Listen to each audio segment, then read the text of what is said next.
Get more done, get better results, be more effective, and work harder, work smarter, not harder. Welcome, Florene. Thank you. That's good. I was just saying, I do classes and things all the time, but they're not with people that I know. This makes me a little nervous, especially people who have tried to get me to go to Toastmasters for years, and I haven't. If by chance you can't hear me at the other end of the table, please speak up. But I usually do talk fairly loud. But I hate sitting down there and not being able to hear what's up here. We can hear you. You're okay. Okay, good. Yeah. Wonderful. I'm so glad everybody came today because this is my most exciting time of the year. And I don't know about other people here when you set your goals or when you look at your business or anything, but every year in October and no later than November, I set my goals for the coming year. And it's really wonderful because I have them all laid out. I do a lot of work on them and I have them all laid out, and then I can enjoy the holidays, and I'm really excited for the first of the year to come. And as a matter of fact, my daughter always just laughs at me. She says, "Mom, you're so silly." But it works. It really works. And why do we have goals? You know, how many people here make goals now? Right, and written goals, and you keep up with them? We have goals. Good, good. Do you know where those goals are now? Do you know where you're at on your goals? You do? Ours at the bank too, they're every October the year before. That's when our budget is set for the next year. Good. Our goals are being rolled out already for the following year. So yes, I'm very familiar with that concept. That's really good. That's their goals. I mean, it's your goals also because you work at the bank, but what about personal goals? You guys include goals. When you're setting your goals, you can include the goals in all areas of your life. I mean, a lot of people don't, and a lot of people look at goals kind of like New Year's resolutions, and that's not really the kind of goals that we want to have. And I was reading a survey just recently, and they said that only 7% of people actually make goals and stick with them. And that 7% of the people that do that, they actually earn more money, they're healthier, and they're happier. So I look at it, too, as look at the world around us. And it's not just around us, it's actually with us. Because now so many things are white collar that we didn't have in the past. Like, for example, pornography, kids committing suicide, virtual affairs. That's an oxymoron if I ever heard one. But that's true, isn't it? I mean, you hear about it all the time. You read it, white collar crime, kids out of control, people unhappy, the divorce rate over 50%. And I just wonder how many of those things could be prevented if people actually sat down and created common goals within the family and with their children. And what a lesson it would be to our children in discipline, etc. So I'm not saying that goals would actually, I'm not saying that they would eliminate all those problems, but they sure would make life a lot easier for a lot of people. And they would keep the family goals and the personal goals would keep you in touch with your family, and it would be more of a bonding experience. And what a good lesson we could have for our children. In business, it's a roadmap. And I see so many people in the chamber, I mean, all the time I see people that have really no clue of what goals are. They'll see some little whim come along, you know, and maybe a promotional item or something, and they'll just buy it. And they really don't have a plan. Now, some people that set goals, though, I have to tell you, some people that teach setting goals, and we have a couple of really good people in the chamber.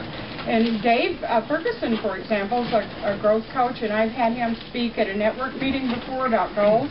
And as a matter of fact, I sort of slotted him in, with his permission, I think, for June. So the people here, hopefully, that go away and create their goals, when they come back in June, then he'll be talking about goals a little differently than I, but you can see where you're at on your goals.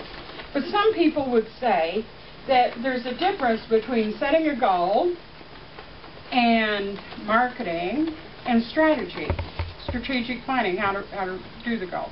I personally, and this is just me, I can't see one without the other. I think, especially if you're doing a business goal, I think you should keep it simple. But I think you should sit down and you should include everything in that goal. And I don't think many people do, but I could be wrong. Maybe those of you that are really, set goals for yourself are really so goal-oriented, and that's why you came here today. And that's a good thing, too. But I'm thinking that most people don't. Most people just sort of pick a figure and put it on paper, maybe, or maybe they think, their mind's like a sealed trap and they're going to remember everything. That usually doesn't happen. Most of the time you actually find your goal somewhere before the end of the year, or maybe you find it in the middle of the year and you think, oh, well, I'm already so far behind, I can't, I might as well forget it. I never thought those things worked. And like the January the 1st. So we don't want to treat our goals like that. We don't want to treat our life like that.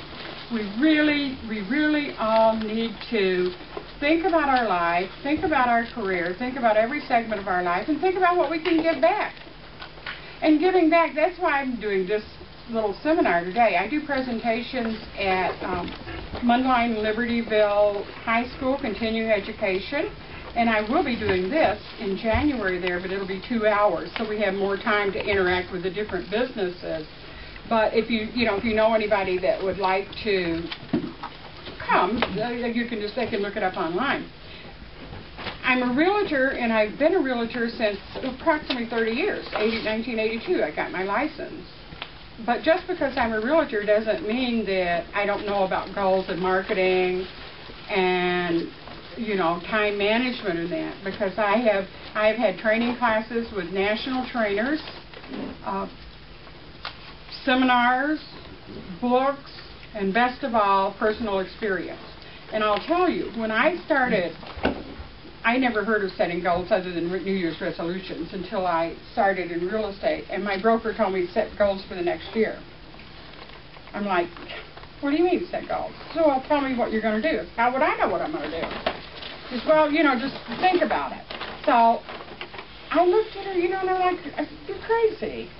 I didn't really say you're crazy, but that's what I thought. Because I thought, I'm in business. I'm dying for business. I will do anything to get business. Any business that comes my way, I'm going to take it. And I'm telling you, you guys might not, people might not really understand that they're saying that, but when they don't set goals, and they say they're going to do better the next year, et cetera, that's really what they are saying. They're saying, I'm just going to take whatever comes my way.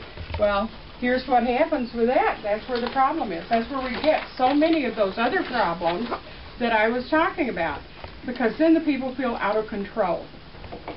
They feel they really don't have any control over their life. They're just like this person that's getting up every day. They're going to work. They're coming home. They're doing whatever's necessary, but they don't have any control.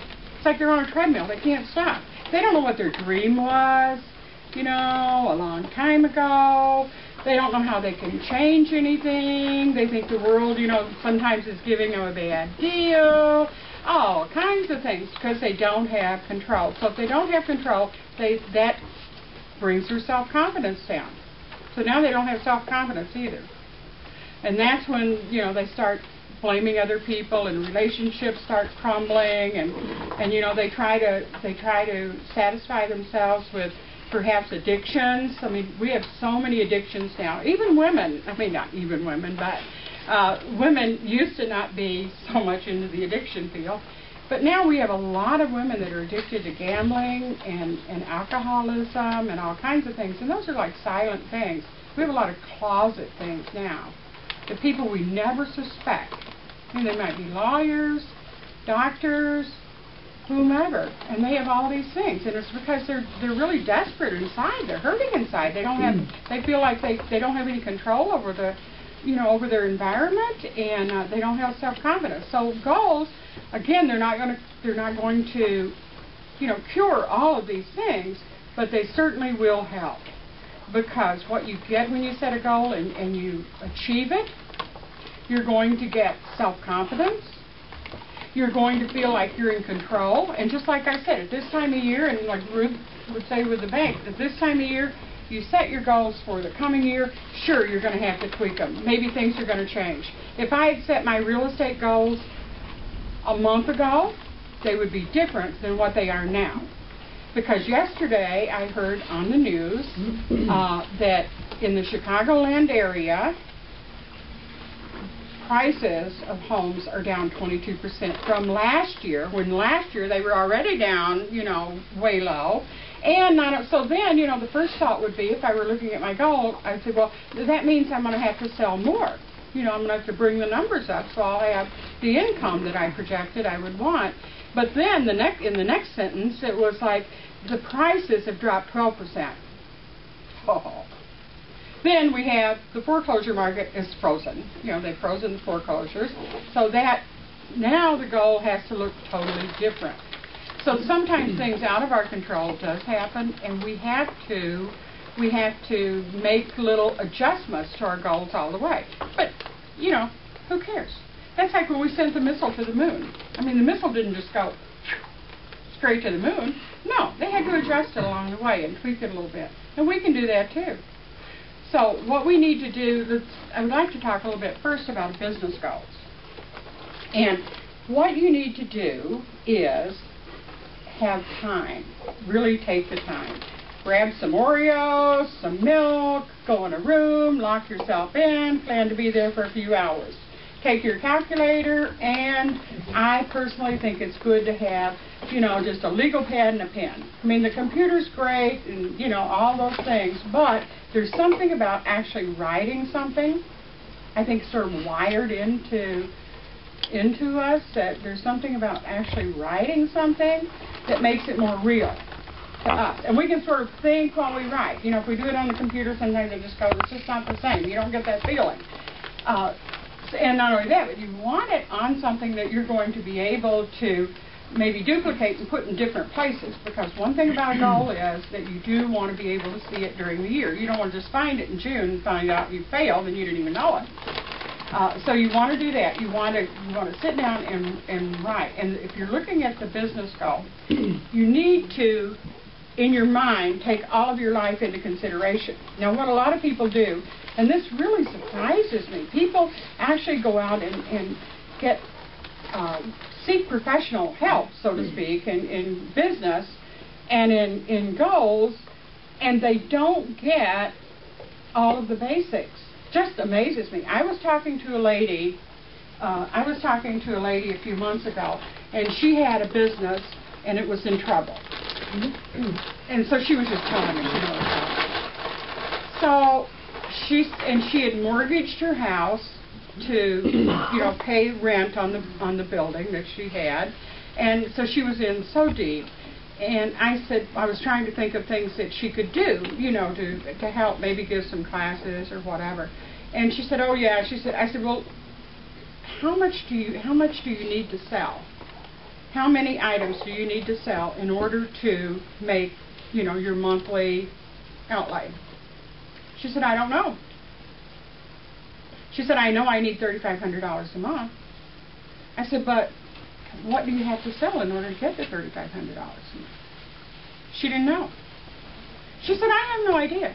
And this was a woman that before she started the business, she did everything right. Dave, if he would have seen her and she told him everything she did, he would have said she did everything right. She took the small business class things at CLC. They have a program there, and I forget what it's called, but it's sort of a mentoring program that you pay money for. But they, you know, and it lasts a long time, and they keep up with you and stuff. She went through this program. She had a business plan. She took it to the bank, and they helped her with it because, of course, she was trying to get more loans along the way. And so she did all those things. And yet she didn't know the one basic thing that she needed before she opened the door. Just like you guys with the exercise thing. How many people do you need to come in your door and sign a contract so that you can make it? That's just basic, guys.